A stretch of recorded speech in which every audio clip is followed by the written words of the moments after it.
लंबे कान वाली बहू। किसी गांव में सुनीता नाम की एक लड़की थी। वो दिखने में बहुत सुंदर थी, पर वो हमेशा टोपी पहन कर रहा करती थी। गर्मी हो या सर्दी, लोग उसे ऐसा देखकर बहुत हैरान हुआ करते थे। एक दिन वो बाजार से कहीं जा रही होती है, तभी रास्ते में उसे देख के लोग हंसने लगते हैं। अरे देखो देखो, ये इतनी गर्मी में भी ये टोपी पहन के घूम रही है। अरे भाई, लगता है मार्केट में कोई न्यू फैशन आया है। क्या मतलब, ये विंटर एडवांस में मना रही है? ऐसे लोग तरह तरह की बातें करके उसका मजाक बनाते हैं। सुनीता को भी ये सब सुन के बहुत बुरा लगता है, पर वो कर भी क्या सकती थी। एक दिन सुनीता की माँ से मिलने पुष्पा नाम की उनकी एक सहेली आती है। आजकल तो कोई अच्छी लड़की बची ही नहीं है, सब फोन में ही घुसी रहती हैं। नहीं तो ऐसा नहीं है, आज भी बहुत अच्छी अच्छी लड़कियां हैं, बस उसे ढूंढने की जरूरत है।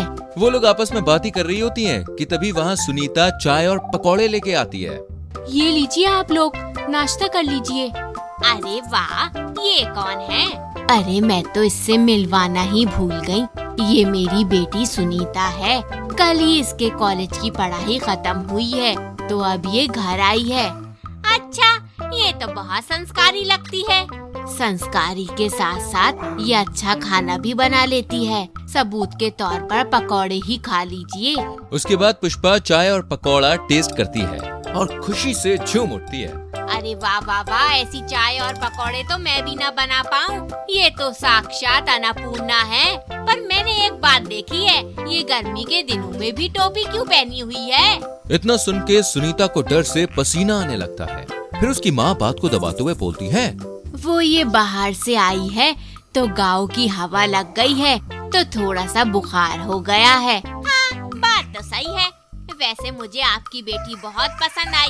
मेरा बेटा राहुल, वो भी एक हफ्ते पहले ही दिल्ली से आया है और मैं उसी के लिए एक अच्छी लड़की ढूंढ रही थी। क्यों ना हम अपनी दोस्ती को रिश्तेदारी में बदल लें।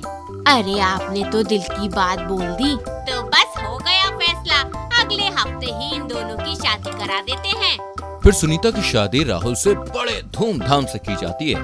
शादी के कुछ दिन तक सब कुछ ठीक चल रहा होता है, पर कुछ दिन बाद राहुल नोटिस करता है कि सुनीता अभी तक एक बार भी अपनी टोपी नहीं उतारी है, तो उसको थोड़ा शक होता है। पर वो कैसे बोले, नई नई शादी हुई होती है, कहीं बीवी को बुरा ना लग जाए, उसे ऐसा लगता है। इसके बाद राहुल को एक आइडिया आता है। अरे सुनो, अरे ओ मेरी सुनो, कहाँ हो मेरी जान? अरे वाह, आज इतना प्यार कैसे आ रहा है?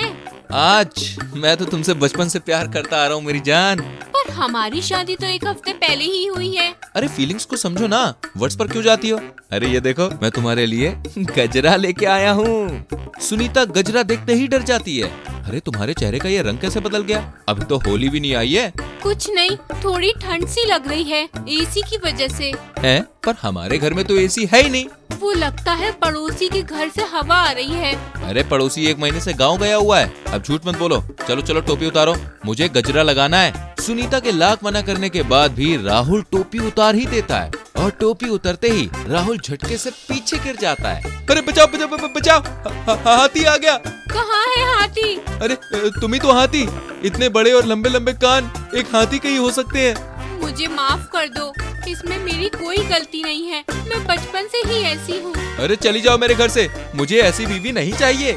फिर राहुल और सास दोनों मिलकर सुनीता को घर से भगा देते हैं, और सुनीता रोते रोते वहाँ से चली जाती है। वो रोते रोते मेले में पहुँचती है, जहाँ पर टैलेंट शो करके एक प्रतियोगिता चल रही होती है। वहाँ पर लोगों को अपना टैलेंट दिखाना होता है, और फर्स्ट प्राइज 1 लाख का था। वहाँ सुनीता देखती है कि कुछ लोग डांस का टैलेंट दिखाते हैं, और कुछ लोग पेंटिंग बनाने का टैलेंट दिखा रहे होते हैं। सुनीता भी वहाँ पर भाग लेने के लिए जाती है। हाँ सुनीता, तो बताइए आप में क्या टैलेंट है? जी मेरे पास ये लंबे लंबे कान हैं, जिससे मैं 1 किलोमीटर दूर का भी सुन सकती हूँ। सब लोग सुनीता की ये बात सुनकर बिल्कुल हैरान हो जाते हैं। अच्छा, अभी हम आपका एक टेस्ट लेंगे। अगर आप टेस्ट पास कर लेती हैं, तो आप ही विनर होंगी। जी मैं तैयार हूँ। उसके बाद जजेस अपने एक आदमी को 1 किलोमीटर दूर मोबाइल में गाना बजाने के लिए भेज देते हैं। हमने हमारे आदमी को 1 किलोमीटर दूर गाना बजाने के लिए भेजा है। अगर आप वो गाना बता देंगे कि वो कौन सा गाना है, तो आपको फर्स्ट प्राइज मिलेगा। जी मैं गाना सुन पा रही हूँ। गाना है दिल में मेरे है दर्द डिस्को। उसके बाद जजेस उस आदमी को कॉल करके गाना पूछते हैं तो वो आदमी भी बोलता है, जी मैंने दिल में मेरे है दर्द डिस्को गाना बजाया था। ये सुन के सब जोर जोर से ताली बजाने लगते हैं और सुनीता को फर्स्ट प्राइज और 1 लाख रुपए का इनाम मिलता है। फिर सुनीता पूरे शहर में फेमस हो जाती है। कुछ दिनों के बाद सुनीता राहुल के घर की तरफ से जा रही होती है, तभी उसके कान में कुछ आवाज आती है। आज उसका काम तमाम ही कर दूंगा। आज जैसे ही वो ऑफिस के लिए निकलेगा वैसे ही उसके कार के ब्रेक को मैं तोड़ दूंगा, जिससे उसका एक्सीडेंट हो जाएगा। हे भगवान, राहुल को बचाना होगा। फिर सुनीता बिना कुछ सोचे समझे सीधा राहुल के पास जाती है। राहुल कार में बैठ ही रहा होता है कि तभी सुनीता की आवाज सुन के वो रुक जाता है। अरे तो फिर आ गई, अब क्या करने आई है यहाँ पे? जी मैंने अपने कानों से सुना है कि किसी ने आपके कार के ब्रेक फेल कर दिए हैं, जिससे आपका एक्सीडेंट हो जाए। अरे क्या बकवास कर रही हो, मैं नहीं मानता ये सब। चली जाओ यहाँ से और मुझे तुम परेशान मत करो, समझ गई? नहीं, मैं आपको कार में नहीं जाने दूंगी। उसके बाद सुनीता राहुल को धक्का देके खुद कार में चली जाती है और कुछ दूर जाने के बाद कार एक पेड़ से टकरा जाती है। ये देख के राहुल वहाँ दौड़ के जल्दी से जाता है। अरे सुनीता, तो तुम ठीक तो हो ना? हाँ, मेरे कान ने मुझे बचा दिया। मैंने अपने बड़े और लंबे कानों से अपना मुंह ढक लिया था, जिससे मैं बच गई। पर कार पेड़ से कैसे टकराई? आप जाके ब्रेक चेक करो। तब राहुल जाके ब्रेक देखता है तो वो सच में टूटी हुई होती है। फिर राहुल को अपनी गलती का एहसास होता है और वो रोते हुए सुनीता को गले लगा लेता है। उसके बाद वो सुनीता को वापस घर लाता है और सब हंसी खुशी रहते हैं। अच्छी लगी कहानी तो जल्दी से वीडियो को लाइक कीजिए, शेयर कीजिए।